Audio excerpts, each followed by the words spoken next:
তো hello viewers, hello friends, আশা করছি তোমরা সবাই ভালো আছো। তো এই মুহূর্তে বাড়ির থেকে লাগেজ প্যাক করে সিধা চলে এসেছি শিয়ালদা স্টেশনে।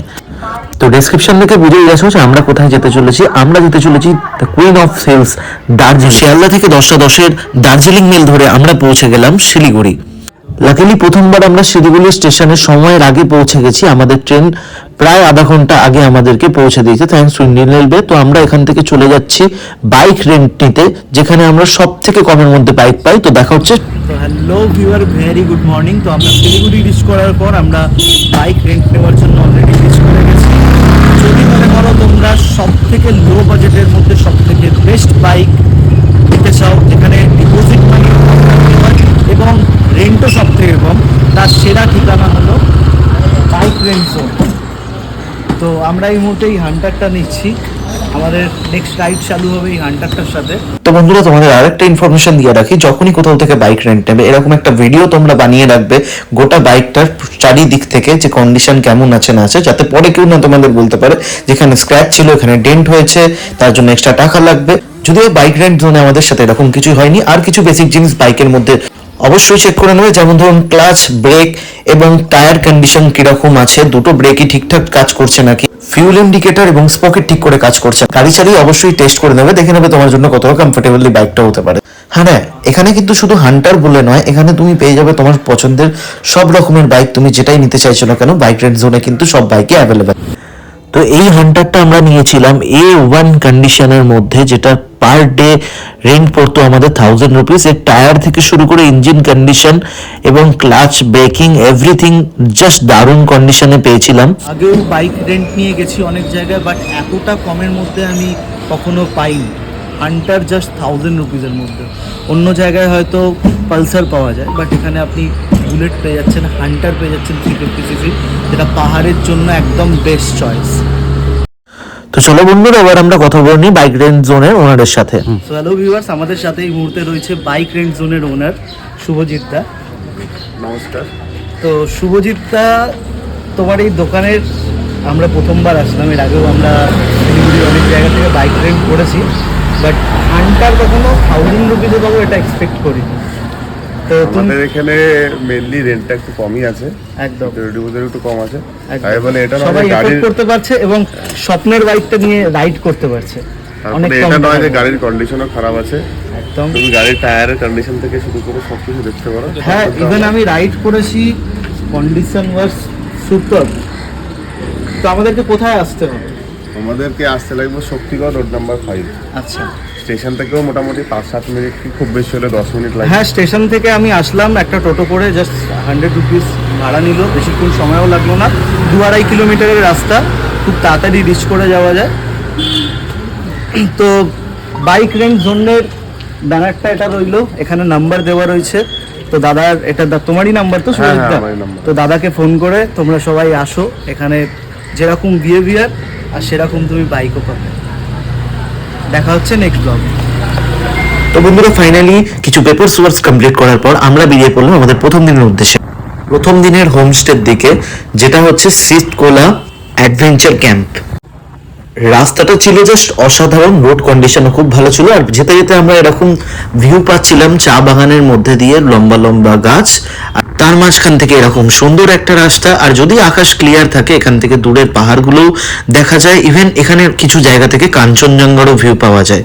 তো বন্ধুরা, এখন আমরা এমন একটা জায়গার উদ্দেশ্যে বেরিয়ে পড়েছি যেটা কিন্তু একদম সামনে এনজিপি থেকে জাস্ট কিছুটা দূরত্বের মধ্যে একটা অসাধারণ অফবিট প্লেস, নাম হচ্ছে শিবখোলা। এনজিপি থেকে শিবখোলা ডিস্টেন্স মাত্র 37 কিলোমিটার, সময় লাগতে পারে 2.5 ঘন্টা মতন। এখানে ম্যাপ রেটিং দেখায় কমই, বাট আমি বলবো তোমরা স্লোলি আস্তে আস্তে যাও, অনেকটা সময় হাতে নিয়ে যাও আর সেফলি পৌঁছো। যারা বিগিনার্স, প্রথমবার পাহাড়ে রাইড করতে চলেছো বাইক নিয়ে, তাদের জন্য কিন্তু এই ডেস্টিনেশনটা খুবই ভালো, কারণ এখানে কিন্তু তোমরা খাড়াই রাস্তা পাচ্ছ না বা তোমাদেরকে খুব টাফেস্ট রোড দিয়ে রাইড করতে হচ্ছে। তো তোমরা এই রোডটা দিয়ে খুব ভালোভাবে রাইড করে চলে যেতে পারবে। তো যেতে যেতে আমরা একটুখানি ফটো তুলে নিলাম একটা জায়গায় দাঁড়িয়ে, এবং এখানে একটু পোজ দিয়ে রাস্তার মধ্যে একটু পিকচার না তুললে তো একদমই ভালো লাগে না। তারপর আবার বাইক নিয়ে আমরা বেরিয়ে পড়লাম শিবখোলার উদ্দেশ্যে। রোডটা কিন্তু আমরা যত যেতে থাকছি তত সুন্দর লাগছে, তত ভালো একটা ফিলিংস আসছে, একটা পাহাড়ে উঠছি এরকম একটা ব্যাপার। পাশ থেকে ট্রাম লাইনও চলে গেছে। যারা বাইক রাইড করতে পছন্দ করো তাদের জন্য কিন্তু এটা একদম পারফেক্ট একটা প্লেস। তাদের রাইড করার একটা দারুণ জায়গা।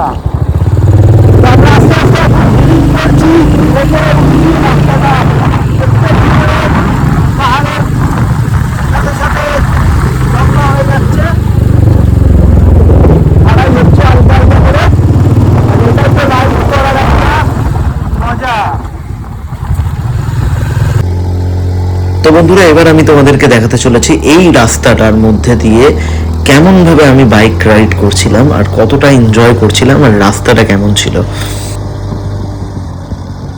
তো রণবীর কাপুরের একটা ডায়লগ রাস্তাটা দিয়ে রাইড করতে করতে মনে পড়ছিল যে কहीं पे पहुंचने के लिए कहीं से निकलना बहुत जरूरी होता है। তো গাইস, সবাই বাড়িতে বসে বসে বোর হয়ে যাচ্ছিলাম, জাস্ট আর পারছিলাম না।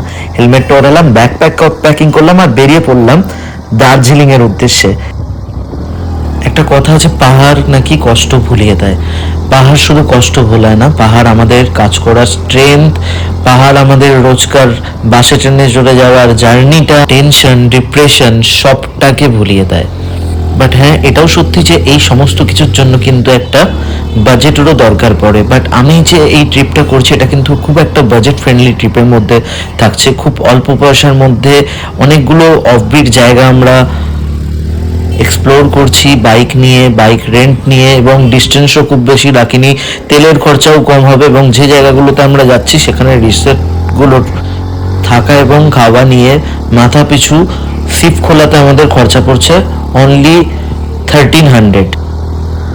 তো তোমরা যারা প্রথমবার পাহাড়ে রাইড করতে চলেছো তাদের জন্য কিন্তু সত্যি এই রাস্তাটা খুবই সুন্দর আর খুবই ভালো। তুমি খুব সেফলি এক্সপিরিয়েন্স করবে এই রাস্তাটাকে। এরকম আঁকা বাঁকা রাস্তার মধ্যে দিয়ে এরকম একটা জঙ্গলের ভেতর থেকে তুমি যখন বাইক চালিয়ে যাবে, জাস্ট এই ফিলিংসটা তুমি যতক্ষণ না উপভোগ করবে ততক্ষণ তুমি বুঝতে পারবে না এটা কতটা অসাধারণ একটা ফিলিংস। তো বন্ধুরা, পাহাড়ে অনেক সময় নেটওয়ার্ক ইস্যু হয়ে থাকে, সেই কারণে আমাদের ম্যাপ ঠিকঠাক ডেস্টিনেশন আমাদেরকে দিতে পারে না। তো শিবখোলা যাওয়ার রাস্তাটা খুবই ইজি এবং সোজা। আমরা এইভাবেই রাস্তা ধরে এগোতে থাকছি। পুরো রাস্তাটাই কিন্তু এরকম তুমি অফরোডিং পাবে না বললেই চলে, ভালো রাস্তা এবং সুন্দর রাস্তা। তো আমরা এইভাবেই এগোতে থাকলাম রাস্তা ধরে। তো বন্ধুরা, তোমাদের সাথে আবার দেখা হচ্ছে শিবখোলা অ্যাডভেঞ্চার ক্যাম্প, যেটা আমাদের ফার্স্ট ডে হোমস্টে ছিল, সেখানে পৌঁছে। তো আমি দেখাচ্ছি নেক্সট শিবখোলা অ্যাডভেঞ্চার ক্যাম্প হোমস্টেটা কেমন ছিল এবং ওখানে আমরা ঠিক কি কি অ্যাক্টিভিটিস করেছি। ওখানে ওয়াটার অ্যাক্টিভিটিস ছিল, রাত্রিটাও দারুণ ছিল, ওয়ানফায়ারও দারুণ ছিল। তো নেক্সট ভিডিওতে আসছে সেই জিনিসগুলো। তো আজকের জন্য এতটা ইনফরমেশন থাকলো। আর প্লিজ প্লিজ প্লিজ, আমি ইউটিউবে একদম নতুন আমার একটা চ্যানেল এবং আমি নতুন ব্লগিং করছি। তো কিপ সাপোর্টিং মি। সাবস্ক্রাইব করার জন্য কিন্তু টাকা লাগে না। তো প্লিজ আমাকে সাবস্ক্রাইব করো, আগামী দিনে যাতে আমি আর তোমাদেরকে আরও বেটার ইনফরমেশন, আরও বেটার ভিডিওস প্রোভাইড করতে পারি। Thank you so much. দেখা হচ্ছে শিবখোলায়।